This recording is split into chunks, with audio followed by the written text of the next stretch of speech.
한 주간 잘 지냈나요? 그래요. 벌써 우리가 못 본 지 한 달이나 지났어요. 한 달. 8월 넷째 주부터 못 봤는데 이제는 9월 셋째 주, 다음 주는 9월 넷째 주, 거의 한 달을 우리가 못 봤어요. 얼굴은 못 보지만 다들 잘 지낼 거라 믿습니다. 이럴 때일수록 우리 친구들과 우리 선생님들이 말씀을 더 보고 더 하나님께 기도하여 믿음을 잃지 않고 믿음을 지키는 우리 친구들, 우리 선생님들 되기를 소망합니다. 오늘 말씀 제목은 소망이 없어 보여도, 오늘 말씀 제목은 소망이 없어 보여도 라고 말씀을 전합니다. 현재 세상 곳곳에는 어떤 일이 일어나냐면 기근과 재난과 질병과 아주 고통의 소식을 들려오고 있다는 거예요. 전사님이 얼마 전에 뉴스를 봤어요. 뉴스를 보니까 어떤 소식이 있냐면 미국 서부에 아주 큰 대형 산불이 났다는 거예요. 이 산불은 쉽게 이 불길이 잡히지 않아 이 소방대원들이 막 투입되어서 막 불을 끄는데도 불이 꺼지지가 않아 막 소방대원들도 지쳐있고, 뿐만 아니라 인명피해가 났다는 거예요. 몇 명이 났냐면 35명 이상의 인명피해가 났다는 거예요. 사람이 죽거나 사람이 다치거나. 또한 지금 어떤 제일 큰 이슈가 있는데 그것이 무엇일까요? 바로 코로나예요. 코로나. 전 세계에 코로나가 퍼져서 많은 사람들이 그 코로나에 걸려서 고통을 받고 있고, 어떤 사람들은 결국에는 그 코로나로 인해서 죽음을 맞이했다는 거예요. 우리나라도 지금까지 계속 많은 사람들이 코로나에 감염되고 또한 그 감염되어서 고통을 받고 있다는 거예요. 뿐만 아니라 그 코로나 때문에 많은 사람들이 죽게 되었다는 거예요. 오늘 우리가 예배를 드리면서 또 문자가 날라왔어요. 어느 확진자 이렇게 떴다라는 거. 하여튼 우리가 지금까지 계속해서 확진자가 늘고 코로나로 인해서 많은 사람들이 고통을 받고 있다는 겁니다. 이처럼 이런 소식, 이런 재난, 이런 질병, 이런 기근, 이런 소식을 듣게 된다면 우리 친구들과 우리 선생님들은 어떤 생각이 드시나요? 내 힘으로 무엇이든지 할 수 있어, 내 힘으로는 안 되는 게 없어 라고 생각하는 사람도 이런 재난을 겪게 되면, 이런 질병을 겪게 된다면 자기 자신만의 그 노력, 힘으로 할 수 없다라는 것을 깨닫게 된다는 겁니다.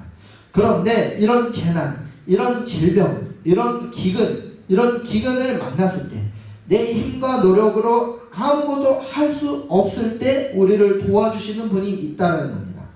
더 이상이 소망이 없어, 더 이상 내 인생은 소망이 없어 라고 할 때마다 우리 곁에 계시며 우리를 도와주시는 그분이 있다는 겁니다. 그분은 바로 하나님이라는 겁니다. 오늘 말씀을 보니까 남쪽 유다 사람들은 누구의 말을 무시했을까요? 우리가 계속 살펴보듯이 이 남쪽 유다 사람들은 누구의 말을 계속 무시했냐면 바로 하나님의 말씀을 무시했다는 겁니다. 하나님의 말씀을 대신 전했던 이 선지자의 말도 무시했다는 거예요. 남쪽 유다 사람들은 하나님의 말씀을 무시하고 하나님의 말씀을 버리고 하나님을 멀리 떠났다가 결국에 어떤 인생을 살게 되었죠? 바벨론이라는 이 나라의 포로로 끌려가게 되었다는 거예요. 아주 비참한 인생을 살게 된다는 겁니다. 한때 아주 평안했던, 아주 부유했고 아주 먹고 살기 아주 좋았던 사람들이 한순간에 나라도 잃어버리고 한순간에 낯선 다른 땅에 가서 이 다른 나라에 가서 잡혀와서 아주 불쌍한 인생, 아주 처절한 인생을 살게 되었다는 거예요. 그러다 어느 날 하나님께서 이 권능과 능력이 임하셔서 누구에게 찾아가냐면 에스겔이라는 이 선지자에게 찾아갑니다.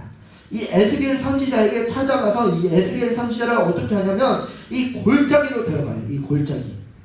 그 골짜기를 데리고 가셨는데 그곳이 어떤 곳이었을까요? 우리 1절 말씀 한번 읽어봅시다. 시작. 여호와께서 권능으로 내게 임재하시고 그의 영으로 나를 데리고 가서 골짜기 가운데 두셨는데 거기 뼈가 가득하더라.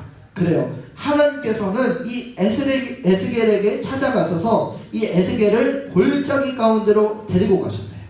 그런데 이 골짜기 가운데 무엇이 가득했을까요? 오늘 말씀을 보니까 마른 뼈가 가득했다는 거예요.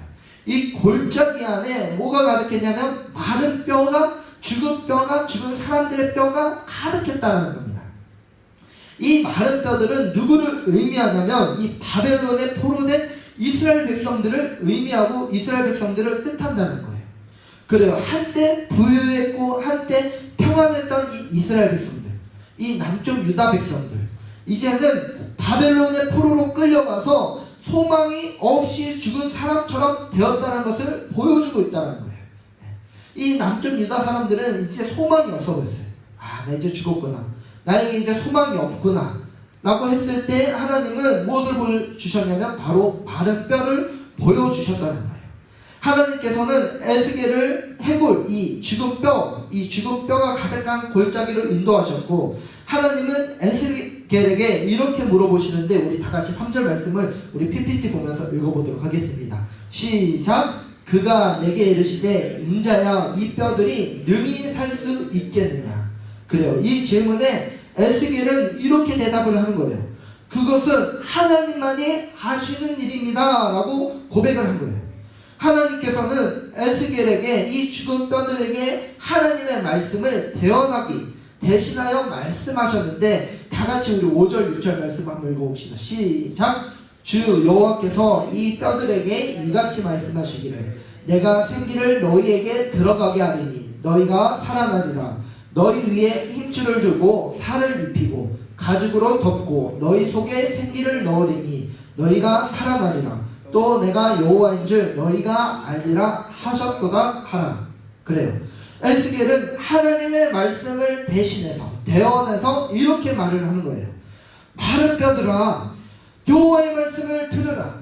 내가 너희 속에 생기를 불어넣으면 너희가 살아날 것이다. 내가 너희에게 힘줄을 붙이고 살을 입히며 가죽으로 덮을 것이다. 그리고 내 속에 생기를 부어 넣을 것이니 너희가 살아날 것이다. 그때 너희는 내가 여호와인 줄 알게 될 것이다 라고 대언을 했다는 거예요. 그러니까 대신해서 말했다는 거예요. 사랑하는 우리 친구들, 우리 선생님들, 그때 너희가 내가 누구인지 알게 될 것이다 라고 말을 하는데, 누구를 의미할까요? 누구를 말하고 있죠? 그래요. 여호와인 줄 알리라. 하나님인 줄 알게 한다는 겁니다. 하나님의 말씀을 대언한 에스겔이 이렇게 외치자 놀라운 일이 벌어진다는 거예요. 죽은 뼈들이 어떻게 될까요? 서로 연결되기 시작해요. 죽은 뼈들이 서로 연결하게 되고 그 뼈 위에 뭐가 생기죠? 힘줄이 생긴다는 거예요. 그리고 힘줄이 생기더니 어떻게 돼요? 그 위에 살과 가죽이 덮이더니 어떤 모습으로 회복되었을까요? 사람의 모습으로, 이 땅에 살아가던 그 사람의 모습으로, 기존에 우리가 살았던 그 모습대로 회복되기 시작했다는 거예요. 하지만 그런데 그 안에 무엇이 없었을까요? 아직은 생기가 없었다는 거예요. 생기가 없이 힘줄이 붙고 가죽이 붙고 살이 붙은 거지만 아직까지는 그 생기가 없었다는 거예요.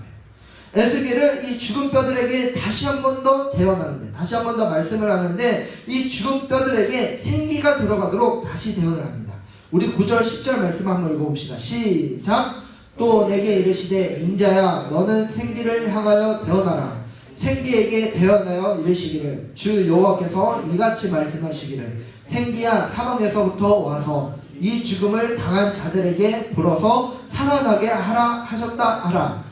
이에 내가 그 명령대로 대언하였더니 생기가 그들에게 들어가매 그들이 곧 살아나서 일어나 서는데 극히 큰 군대더라. 그래요. 하나님의 말씀을 다시 한 번 더 대언하자 이 마른 뼈들이 살아나자 무엇이 되었을까요? 오늘 10절 말씀을 보니까 극히 큰 군대더라. 그래요. 마른 뼈들이 다시 살아나자, 이 생기가 들어가자 어떻게 되었냐면 군대가 되었다는 거예요. 이것은 하나님께서 이스라엘 백성들을 다시 회복시키시고 다시 자신의 고향으로 돌아가게 하실 것을 환상을 통해 보여주셨다는 거예요. 그래요. 오늘 말씀을 통해 우리가 무엇을 깨달아야 할까요? 첫 번째로 내가 힘이 있더라도 자만하지 말고 누구를 의지해야 할까요? 그래요. 우리는 내 힘을 의지하지 않는 것이 아니라 오직 하나님만을 의지해야 한다는 겁니다. 하나님께서 사람을 만드셨는데 이 사람들이 하나님만을 의지하고 그 이름에 영광 돌리는 삶을 살도록 하기 위해서 만드셨다는 거예요. 하나님은 사람을 만드셨는데 그냥 만든 것이 아니라 하나님만을 의지하고 또한 그 이름에 영광을 돌리도록, 하나님의 이름을 영광 돌리도록 살도록 하기 위해서 만드셨다는 거예요.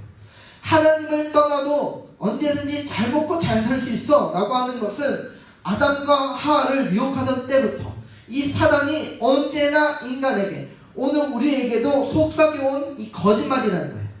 나는 하나님 없이도 잘 먹고 잘 살 수 있어. 내 힘이 강하기 때문에, 내가 가진 것이 너무나도 많기 때문에 하나님 따위 필요 없어. 내가 내 힘으로, 내가 가진 것 그 모든 것으로 내가 잘 먹고 잘 살 수 있어. 이 말을 사단이 그동안 해왔던 거짓말이라는 거예요. 하나님은 사람들이 모든 환경 가운데 겸손히 하나님만을 의지하도록 살도록 하셨다는 거예요. 하지만 사람들이 평안해지고 또한 부유해지고 여유로워지면 쉽게 하나님을 멀리 떠나게 되고 또한 하나님을 외면하는 경우를 보게 된다는 거예요. 이스라엘 백성들이 잘 살 때에는 하나님께서 많은 선지자들을 통해서 하나님의 말씀을 듣도록 경고했지만 그들은 그 경고를 듣지 아니하고 결국 하나님을 의지하지 않았어요. 아주 평안했던 그때 하나님이 보내주신 그 선지자를 통해서 이스라엘 백성들이 하나님의 말씀에 순종하고 하나님의 그 경고에 내가 지금 잘못하고 있구나, 내가 지금 잘못하고 있으니까 하나님을 의지해야겠구나 라고 깨닫고 하나님을 의지해야 하는데 그렇지 않았다는 거예요. 이처럼 우리들도 평안하게 살 때 또한 여유롭게 살 때에 하나님을 의지하지 않고 오히려 내 힘과 내 지혜와 내가 가진 모든 것을 믿으려고 한다는 거예요. 하지만 내 힘과 내 지혜와 내 능력이 있다고 자만하지 않고 누구를 의지해야 하냐면 바로 하나님을 의지해야 한다는 겁니다. 사랑하는 우리 친구들, 우리 선생님들은 누구를 의지할 겁니까? 나는 힘이 있어, 나는 지혜가 있어, 나는 모든 것을 가지고 있어 하면서 자신을 의지할 것인가? 아니면 나는 연약하고 나는 부족하고 나는 혼자 할 수 없어 하면서 하나님을 의지할 건가요? 우리 모두가 자신을 의지하지 않고 하나님만을 의지하기를 간절히 소망합니다. 둘째로, 우리는 소망이 없는 것 같을 때도 누구를 의지해야 할까요? 그래요, 하나님을 의지해야 한다는 겁니다. 이스라엘 백성들은 하나님의 말씀을 무시하다가 어떻게 되었어요? 나라가 망했습니다. 그리고 뿐만 아니라 이 바벨론이라는 이 나라의 포로로 끌려가게 되었다는 거예요. 그의 인생을 살펴보면 아주 절망적이에요. 우리가 만약에 잘 살다가 북한군의 포로로 끌려갔어요. 얼마나 비참할까요? 얼마나 절망적일까요? 이와 같이 이 바벨론 나라의 포로로 끌려가서 그의 인생들, 이 유다 백성들의 그 인생들이 아주 비참해지고 절망해졌다는 거예요. 하나님께서는 이 절망에 빠진 이스라엘 백성들에게 무엇을 보여주셨냐면 마른 뼈를 보여주셨다는 거예요. 그런데 이 이스라엘 백성들에게 마른 뼈를 보여주셨는데 왜 하나님은 굳이 마른 뼈를 보여주셨을까? 우리 다같이 11절 말씀을 읽어봅시다. 시작. 또 내게 이르시되 인자야, 이 뼈들은 이스라엘 온 족속이라. 그들이 이르기를 우리의 뼈들이 말랐고 우리의 소망이 없어졌으니 우리는 다 멸절되었다 하느니라.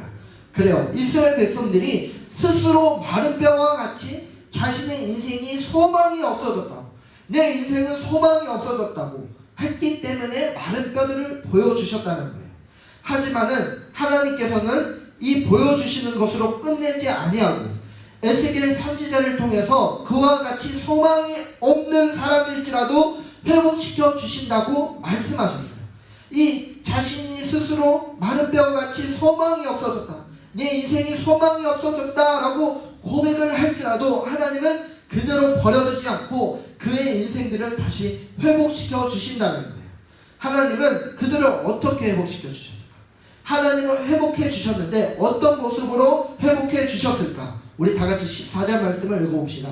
시작. 내가 또 내 영을 너희 속에 두어 너희가 살아나게 하고 내가 또 너희를 너희 고국 땅에 두리니 나 여호와가 이 일을 말하고 이런 줄을 너희가 알리라. 여호와의 말씀이니라. 그래요, 하나님께서는 그의 영을 이스라엘 백성들의 속에 두어 고국으로 고향으로 반드시 돌아오게 하겠다고 약속의 말씀을 하셨다는 거예요. 우리는 소망이 없어 보여도 누구를 의지할까요? 바로 하나님을 의지해야 한다는 겁니다. 왜냐하면 하나님은 질병과 재난과 기근과 죽음보다도 더 큰 능력을 가진 분이기 때문이라는 거예요. 하나님의 능력은 사람의 그 능력과 비교가 되지 않아요. 우리의 힘으로는 할 수 없지만 하나님의 뜻대로 하나님을 의지하는 사람을 통해서 하나님은 반드시 일하신다는 거예요. 오늘 말씀을 통해서 이스라엘 백성들처럼 정말 나의 마음속에 소망이 없다고 생각하는 친구들, 우리 선생님들 있습니까? 그렇다면 성령님을 의지하기를 바라요. 하나님께서 소망이 없다고 고백하는 또한 생각하는 우리들에게 어떻게 하시냐면 소망을 주신다는 거예요. 다시 소망을 주시고 우리의 인생을 다시 일으켜 주시며 또한 우리 삶을 다시 회복하게 해주신다는 거예요. 말씀을 정리합니다. 하나님께서는 에스겔에게 큰 희망, 큰 소망을 보여주셨어요.